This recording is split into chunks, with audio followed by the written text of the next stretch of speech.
Vous savez quoi les amis, aujourd'hui on va sortir la sulfateuse, on va encore dire les termes sur le club, les joueurs, l'entraîneur mais surtout sur les supporters, en particulier les pros de joueurs qui préfèrent des joueurs dans l'équipe plutôt que l'institution et soutenir le coach, parce que vous commencez à me les briser. Donc avant que je commence à parler pendant 10 minutes, à dire les termes et surtout à les dire en français, parce qu'il y a toujours des gogoles dans les commentaires qui comprennent pas une simple analyse en français et qui vont trouver des sens que je dis même pas, vous allez bien écouter de A à Z pour bien comprendre ce que je dis, mais avant tout ça vous allez balancer vos questions sur le football, que ce soit la Liga, le Real, le Barça, la Ligue des Champions ou ce que vous voulez dans les commentaires, et demain je répondrai dans une longue vidéo à toutes vos questions. Déjà sur les réseaux sociaux en ce moment par rapport à la saison du Real Madrid, je vois trop de pessimisme par rapport aux supporters. On a quand même remporté 13 matchs sur 15, c'est le meilleur début de saison de l'histoire du Real Madrid depuis plus de 60 ou 70 ans, et les gens sont ultra alarmistes. On prend quasiment pas beaucoup de buts. On en a pris 5 dans un match contre l'Atlético Madrid, ce qui vient bien sûr gonfler le bilan, mais globalement on a quand même une équipe du Real qui dans l'ensemble des matchs est plutôt solide, plutôt intéressant, qui joue quand même un football de plus en plus intéressant au niveau du pressing, l'utilisation du ballon, des individualités en plus qui reviennent plutôt bien, et un collectif quand même qui ressemble un peu plus à quelque chose que ce à quoi on a eu droit ces derniers temps. Alors certes évidemment ça fait chier d'avoir perdu 2 matchs sur 2 des plus gros qu'il y avait cette saison, le derby contre l'Atlético et le match en Ligue des Champions contre Liverpool, et surtout vu la forme, la manière dans laquelle on a perdu, évidemment que c'est honteux. Est-ce que ça pousse à se poser quelques doutes sur la suite de la saison, comme notamment aller loin en Ligue des Champions, performer contre les gros? Évidemment. Mais est-ce que ça mérite aujourd'hui de tout balancer à la poubelle? Évidemment que non. Vous savez quand même que là actuellement, on commence un tout nouveau cycle avec un nouveau coach qui est pas là depuis longtemps, mais qui quand même montre aujourd'hui une certaine progression dans plusieurs secteurs de jeu. Évidemment qu'il y a encore une énorme marge de progression, que ce soit offensivement parlant, tactiquement parlant, dans la fluidité du jeu, que ce soit dans la capacité à marquer des buts, que ce soit la capacité aussi à encore mieux défendre. Évidemment, rien ne peut être parfait, même avec un coach qui est là depuis 3, 4, 5 ans dans un même club. Aujourd'hui, le cycle commence, tu dois intégrer des recrues, relancer des joueurs qui étaient perdus tactiquement parlant depuis des années et qui aujourd'hui doivent limite réapprendre les bases du football. T'as des joueurs aussi qui doivent être intégrés à un système et complètement connectés à des profils qui soient différents ou complémentaires. Et surtout, t'as des joueurs aussi dans le lot qui manque cruellement de caractère, qu'il va falloir secouer si tu veux en tout cas que le collectif ne tombe pas à cause de quelques individualités qui simplement ne s'insèrent pas dans le moule, tu vois. Au-delà aussi derrière, d'assurer une rotation et de concerner le maximum de joueurs si tu veux aller loin dans chaque compétition. Et donc c'est bien d'avoir de l'exigence. Quand tu es un supporter du Real Madrid, tu dois être exigeant. Si le club peut faire comme le Bayern à gagner tous ses matchs, il faut le faire, évidemment. Mais aujourd'hui, il faut quand même comprendre que ce cycle-là va amener forcément parfois des prises de risque, du non-contrôle, des erreurs qui peuvent nous coûter certes quelques matchs, quelques victoires, mais à l'heure actuelle, quand tu fais le bilan, on est quand même premier de Liga avec 5 points d'avance sur le Barça, on est quand même encore dans le top 8 en Ligue des Champions, et on a simplement perdu un match de poule qui est le même qu'on a perdu l'année dernière, mais pour l'instant, le bilan en Ligue des Champions s'est amélioré, et en plus en Liga, on est quand même aussi bien au-dessus de l'an dernier. Donc la frustration doit quand même certes être légitime parce qu'on perd des gros matchs et en plus d'une manière lamentable, mais au niveau des résultats et du bilan comptable, il faut quand même être plus mesuré dans l'analyse et quand même beaucoup moins dramatique, s'il vous plaît. Et du coup, quand je vois les analyses notamment des pro-joueurs, que ce soit les pro-Mbappé, les pro-Rodrigo, les pro-Vinicius ou les pro-qui sais-je, qui commencent à insulter le coach, insulter le club, à être ultra pessimiste, à dire que si mon joueur préféré il joue pas, si mon joueur préféré il est pas dans les bonnes dispositions, si mon joueur préféré il fait pas ci, il fait pas ça, il est pas mis comme ci, il est pas mis comme ça, et qu'on gagne pas, mais juste taisez-vous. Moi je le dis, le cancer de la communauté Real Madrid, c'est les pro-Vini, les pro-Mbappé, les pro-joueurs en fait. Vous faites chier, parce que vous voulez que votre joueur soit la gigastar, soit mis en avant, soit pas associé avec lui, mais avec lui, que tel joueur joue tant de temps, etc.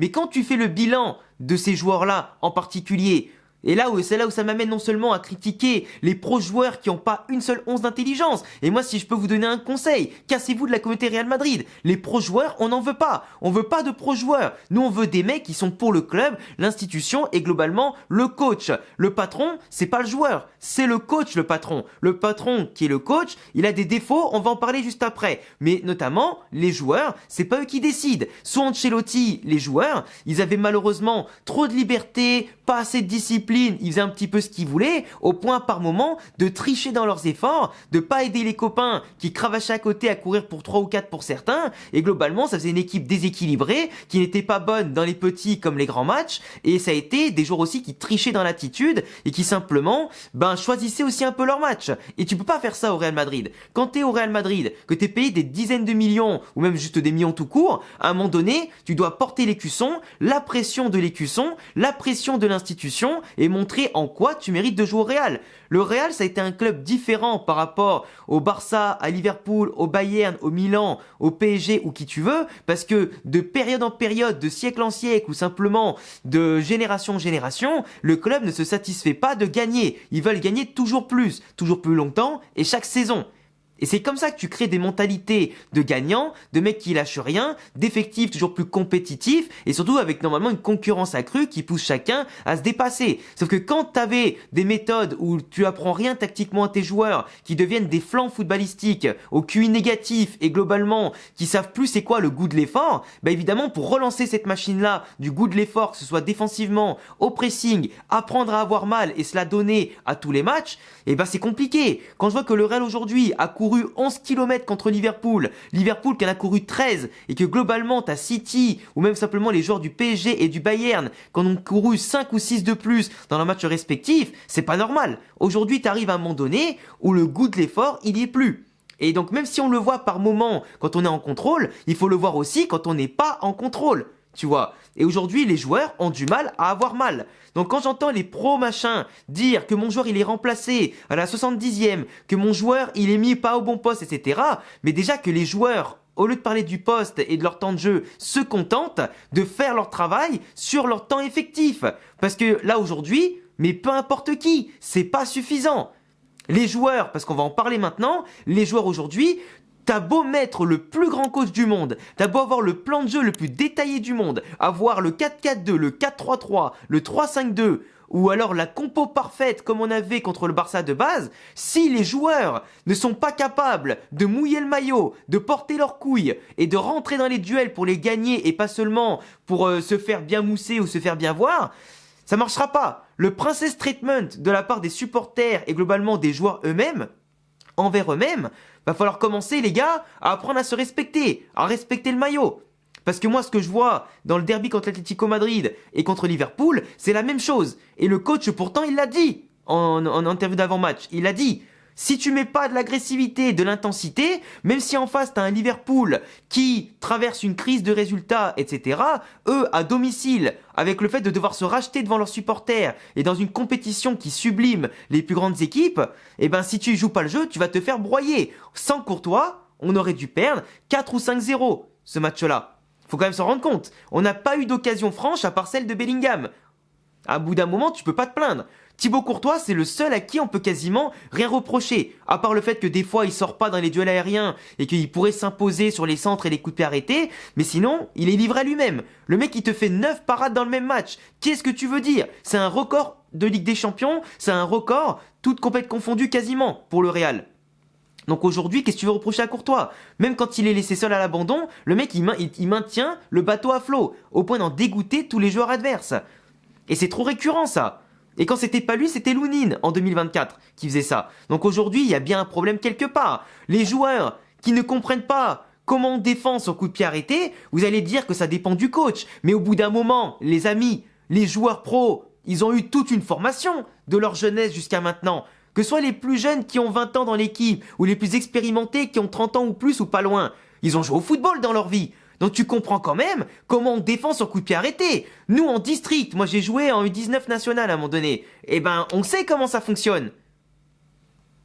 Si t'es pas capable de jouer comme il faut contre des joueurs qui ont eu le même parcours de vie professionnelle que toi, des formations aussi, etc. Mais si t'es pas capable de défendre avec un peu d'intelligence, ou que t'as besoin que le coach te dise quoi faire, comment, pour appliquer quelque chose, ou simplement de jouer au football, c'est que ta formation elle est ratée. Un joueur, il doit être capable d'avoir ses prises de décision, d'avoir ses prises de responsabilité. C'est comme toi quand t'es au travail. Si t'es pas capable ou d'un moment d'avoir une prise d'initiative et que tu dois attendre que ton patron il te dise ah ben la photocopieuse elle est vide, va la remplir, ah il y a tel client il a besoin qu'on l'appelle, etc.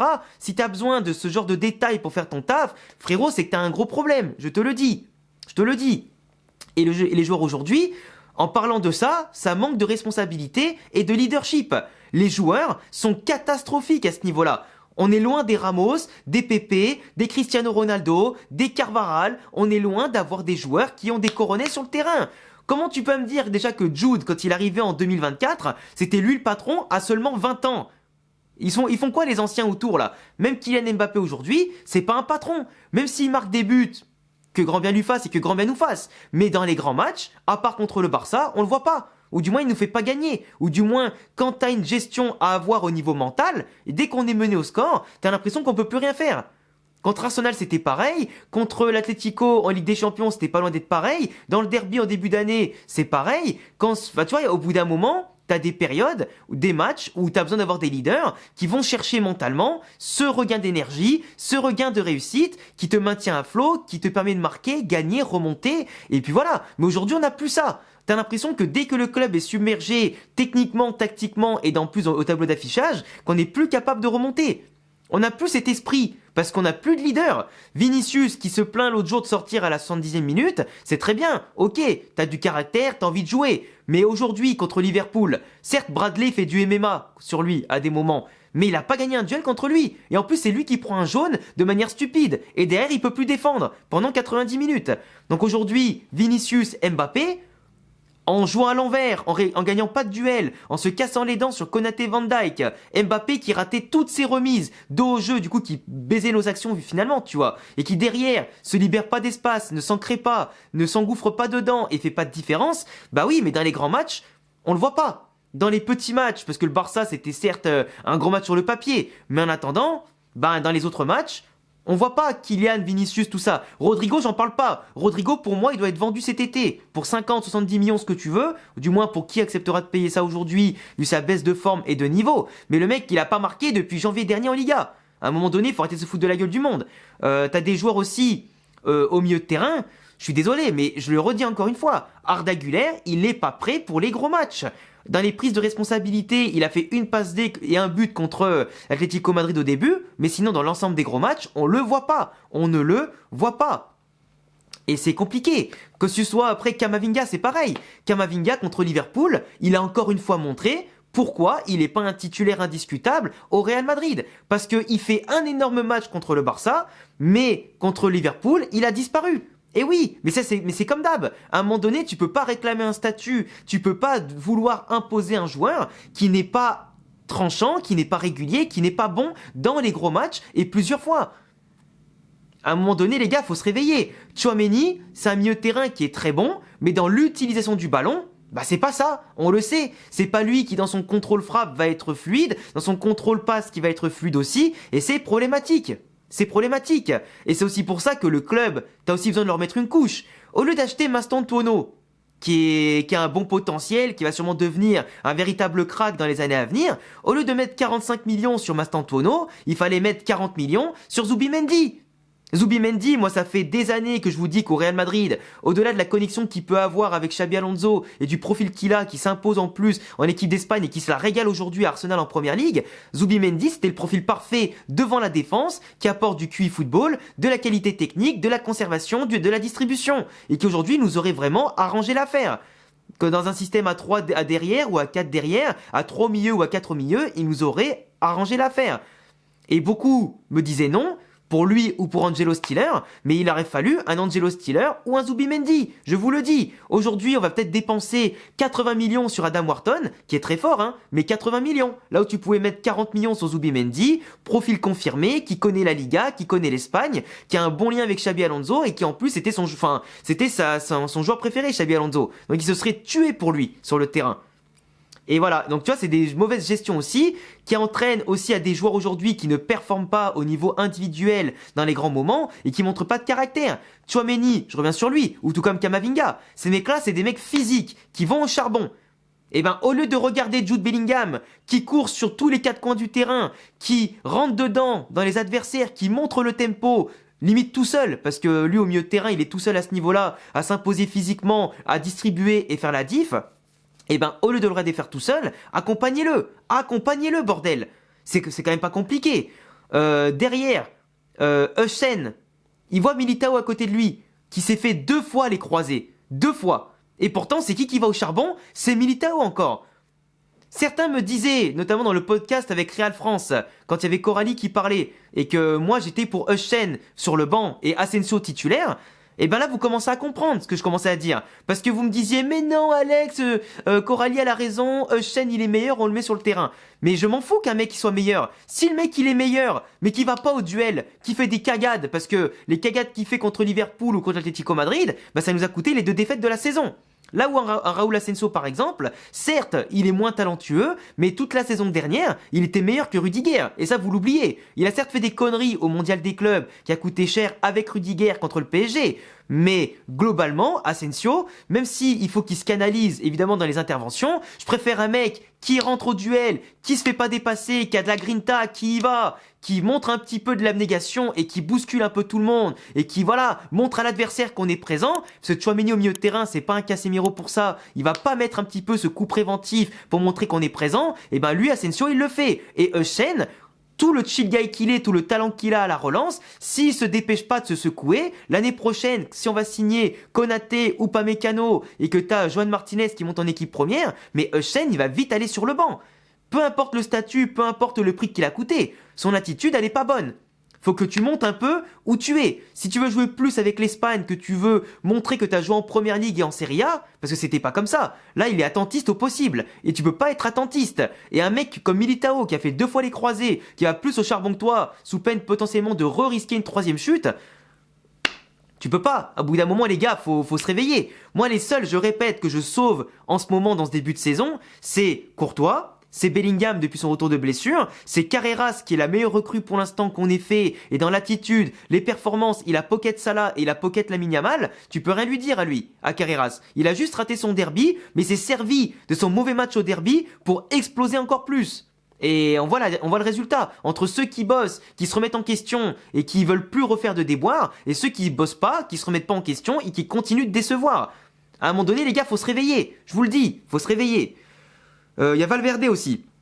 Mais Valverde arrière droit, parce que Valverde milieu de terrain, il a fait que des cagades depuis le début d'année, il était pas bon, mais depuis qu'il est arrière droit, le mec tu peux rien lui dire, il est partout, il fait des transversales magnifiques, il progresse en tout cas dans le jeu, il solidifie bien l'arrière-garde, il défend mieux que les autres qui sont parfois des vrais défenseurs, et pour moi c'est tout à son honneur, tu vois. Et voilà, donc aujourd'hui j'en sauve vraiment que 4 dans le lot. Mbappé évidemment que dans les buts, je peux le sauver, mais dans les grands moments où t'as besoin de leader, t'as besoin de remonter le score, eh ben il est pas là, et c'est la vérité, et vous pouvez voir tout le bilan comptable, dans les gros matchs, il est pas là. Et il y a que le Classico contre le Barça qu'il arrive vraiment à marquer des buts. Et encore que là, c'est que cette année qu'on a gagné, tu vois. C'est complicado. Après, là, je parle des joueurs, mais tant que l'attitude n'y sera pas, tu peux mettre, comme je le répète, toute la formation, les titulaires, les remplaçants que tu veux, la tactique que tu veux. Si les mecs n'ont pas un petit minimum de respect, d'impact et surtout d'amour propre, ça marchera pas. Donc, s'ils mettent pas d'intensité, qu'ils apprennent pas à faire des contrôles passes fluides et pas contrôler, perdre 3 heures à se retourner, d'attendre que le mec soit devant toi pour faire un ballon et en tout cas donner les passes à contre-courant de ses collègues ou des fois manquer d'intelligence dans les mouvements avec et sans ballon, on pourra pas aller les gars. Donc le QI football, autant sur la défense coup de pied arrêté que sur la construction, que sur la mise en place et la défense, si les mecs sont pas capables d'être intelligents à leur âge, je sais pas quand est-ce qu'ils le seront, tu vois. Si Xabi Alonso doit leur dicter le moindre grain d'herbe qu'ils doivent pas courir, le moindre pas qu'ils doivent faire à chaque action, on va pas y arriver les gars. On va pas y arriver. Enfin bon, du coup, j'ai parlé du club qui a pas fait les bonnes recrues, j'ai parlé des joueurs, j'ai parlé des supporters, et on va terminer sur Xabi Alonso, évidemment. Xabi Alonso, vous savez, c'est encore un jeune coach, Alonso. Il a fait quelque chose d'historique à Leverkusen, et évidemment que Leverkusen, c'est pas le Real, et je pense que lui-même s'en rend compte aujourd'hui. Il a été un grand joueur dans énormément de clubs, Bayern, Sociedad, Liverpool, Real Madrid, avec l'équipe d'Espagne. Le mec, il a été phénoménal, un des plus grands milieux de terrain de son poste, au-delà de l'Espagne, mais aussi toute nationalité confondue. Le mec, il a bossé avec les plus grands entraîneurs. Évidemment que ça peut lui arriver aussi de faire des erreurs, tout comme les grands coachs avec lui ont fait des erreurs. Aujourd'hui, Alonso, son problème, c'est que il a des joueurs qui sont pas assez techniques, ou du moins pas assez intelligents, pour faire l'ensemble de ce qu'il demande. Mais au-delà de ça, c'est que lui-même a un problème encore pour s'adapter avec ce qu'il a, ou s'adapter en cours de match. Son attentisme au derby et l'attentisme contre Liverpool, du coup il a perdu la bataille tactique contre Simeone et Arne Slot, il a gagné contre Flick au Classico, mais là aujourd'hui il a manqué de polyvalence, il a manqué de réflexion, il a manqué d'interaction. Et les changements étaient tardifs, les choix étaient pas bons, et surtout il a pas rectifié tout ça en temps voulu et en temps réel. Quand tu vois que t'arrives pas à ressortir le ballon, que t'arrives pas à générer de la pression, que tes joueurs manquent d'impact, change des choses. Moi à la mi-temps, j'aurais déjà changé Kama, Arda Güler et bien d'autres, tu vois. T'as des mecs qui se morfondent sur le banc.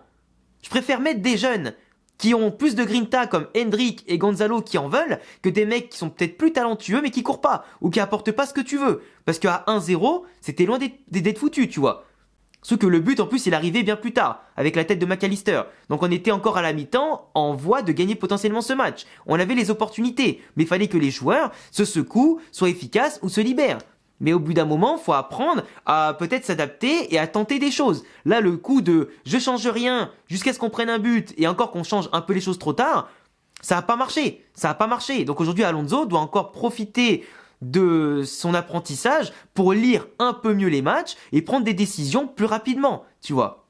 Parce que la jouer au talent et un petit peu à la qualité individuelle, quand collectivement tu t'en sors pas, c'est pas possible. Ça peut pas marcher à chaque fois, c'est pas ça la magie du football. Ça a été la magie Real Madrid pendant un moment, mais aujourd'hui, où tu joues un petit peu le tiki-taka ou le jeu direct et machin, il faut que on arrive à frapper plus, qu'on arrive à être meilleur sur le coup de pied arrêté, qu'on arrive à être plus discipliné, qu'on arrive à mieux déployer du jeu et à mieux connecter les profils. Mais ça, c'est le rôle aussi d'Alonso, tu vois. Et même s'il fait ce qu'il peut avec les moyens du bord, il faut encore qu'il progresse dans son analyse du jeu et son changement du match. Voilà. Après, je pense que j'ai fait le tour. De base, la vidéo devait durer 10 minutes. Au final, elle a duré 22 minutes. 23 minutes, peut-être un truc comme ça. Mais bon, j'avais des choses à dire. Mais vraiment, aujourd'hui, je suis quand même déçu du pessimisme ambiant. Parce que ce genre de match, ce genre de défaite va nous faire apprendre. On pourra s'inquiéter en février-mars si on refait ce genre de défaite sans grinta, sans capacité de réaction. Là, oui, on pourra s'inquiéter. Mais pour l'instant, je suis pas inquiet. 13 victoires sur 15 matchs. Une défaite en poule de Ligue des Champions. Une défaite en Liga, on a 5 points d'avance. On est toujours dans le top 8 derrière. T'as encore 4 matchs à aller chercher entre l'Olympiakos. T'as encore un gros test contre Manchester City, mais cette fois à domicile. Donc City, pareil, qui traverse pas sa meilleure saison, mais qui monte en puissance avec Haaland, Cherki, toute la clique. Bah ça aussi, ce sera un gros test qu'on pourra notamment réétudier ici et qui montrera vraiment si le Real a franchi un cap ou pas. Et pour valider sa place dans le top 8, je pense, avec une victoire contre City. Et les matchs d'avant, Ligue des Champions, évidemment. Mais globalement, en Liga, là, on va avoir 5 déplacements de suite à l'extérieur.